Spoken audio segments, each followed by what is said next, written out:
নমস্কাৰ, মই পূৰ্বে আপোনাক সকলোকে স্বাগতম জনাইছোঁ আৰু পুৱাৰ সম্ভাষণ জনাই আৰম্ভ কৰিছোঁ আজিৰ দিনটোৰ ৰাশিফল।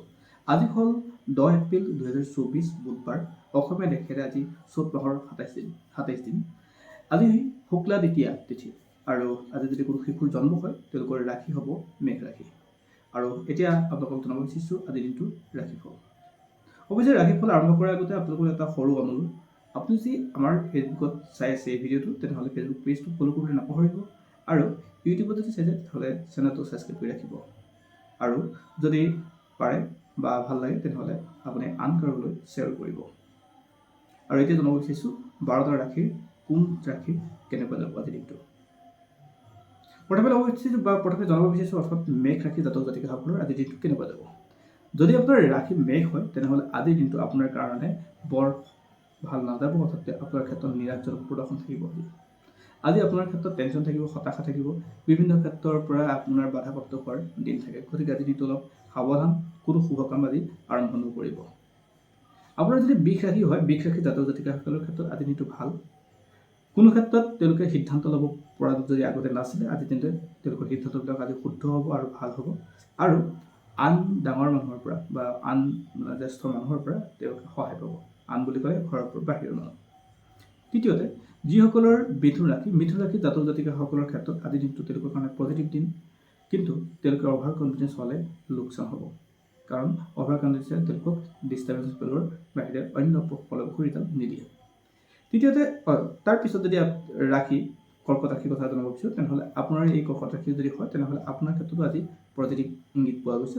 আজিৰ দিনটো আপোনাৰ কাৰণে ভাল হ'ব আৰু আজিৰ দিনটো কোনো মহিলাৰ পৰা সহায় সহযোগ পাব। আৰ্থিক দিশটোৰ ক্ষেত্ৰতো আপোনাৰ পজিটিভ হ'ব।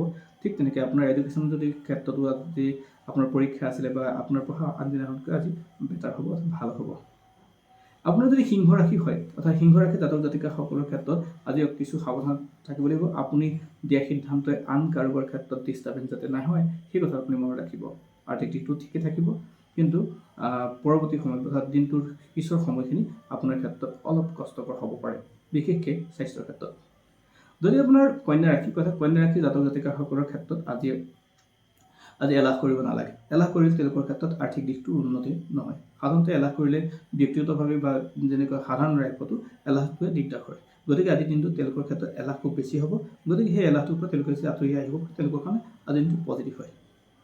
তাৰ পিছৰটো হ'ল তুলা ৰাশি জাতক জাতিকাসকলৰ ক্ষেত্ৰতো আজিৰ দিনটো ঠিকে থাকে যাব। তেওঁলোকে সিদ্ধান্ত ল'বলৈ যত্ন কৰিব যাতে তেওঁলোকৰ সেই সিদ্ধান্তই আন মানুহক লোকচান নিদিয়ে আৰু ডাঙৰৰ পৰা জ্যেষ্ঠৰ পৰা তেওঁ সহায় পোৱাৰ আজি যুগ মুকলি হয়। যদি আপোনাৰ বৃশ্চিক ৰাশিৰ ক্ষেত্ৰত আজিৰ দিনটো তেওঁলোকৰ ক্ষেত্ৰত আৰ্থিক দিশটোৰ উন্নতি হ'ব। তেওঁলোকৰ ক্ষেত্ৰত স্বাস্থ্য ভালে থাকিব, মাতৃৰ স্থানো আজিৰ দিনটো শুভ হয়। গতিকে তেওঁলোকে অলপ মাতৃৰ যিখিনি কৰণীয় কাম সেইখিনি যদি কৰিব পাৰে তেনেহ'লে আজি তেওঁলোকৰ কাৰণে আৰু পজিটিভ দিন হয়। যদি আপোনাৰ ধনু ৰাশি হয়, ধনু ৰাশি জাতক জাতিকাসকলৰ ক্ষেত্ৰত নতুন কিবা শুভ আৰম্ভণি কৰিব পৰাকৈ যদি বিচাৰে তেনেহ'লে আজিৰ দিনটো তেওঁলোকৰ কাৰণে শুভ আৰম্ভণি কৰিব পৰাকৈ যোগ মুকলি হয়। গতিকে চেষ্টা কৰিলে তেওঁলোকৰ কাৰণে আজিটো পজিটিভ হ'ব।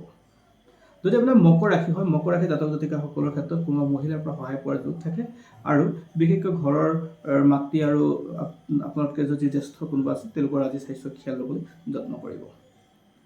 যদি আপোনাৰ কুম্ভ ৰাশি হয়, কুম্ভ ৰাশি জাতক জাতিকাসকলৰ ক্ষেত্ৰতো আজি ডাঙৰৰ পৰা সহায় পোৱাৰ যোগ থাকে। কষ্ট অলপ কৰিব লাগিব আৰু তাৰ বিপৰীতে তেওঁলোকে অলপ সাৱধান হ'ব লাগিব ভ্ৰমণৰ ক্ষেত্ৰত, অৰ্থাৎ যাতায়াতৰ ক্ষেত্ৰত তেওঁলোকৰ ক্ষেত্ৰত সাৱধান হ'লে তেওঁলোকৰ টেনশ্যন নাথাকে। যদি আপোনাৰ মীন ৰাশি হয়, মীন ৰাশি জাতক জাতিকাসকলৰ ক্ষেত্ৰত অকণমান দিগদাৰ হয় আজিৰ দিনটো তেওঁলোকৰ কাৰণে খুব কষ্টকৰ। এই কাৰণে হয় তেওঁলোকৰ পৰিয়ালৰ লগতে তেওঁলোকৰ ঘৰুৱা মানুহৰ সম্বন্ধৰ ক্ষেত্ৰত অলপ ডিষ্টাৰ্বেঞ্চৰ যোগ হয়।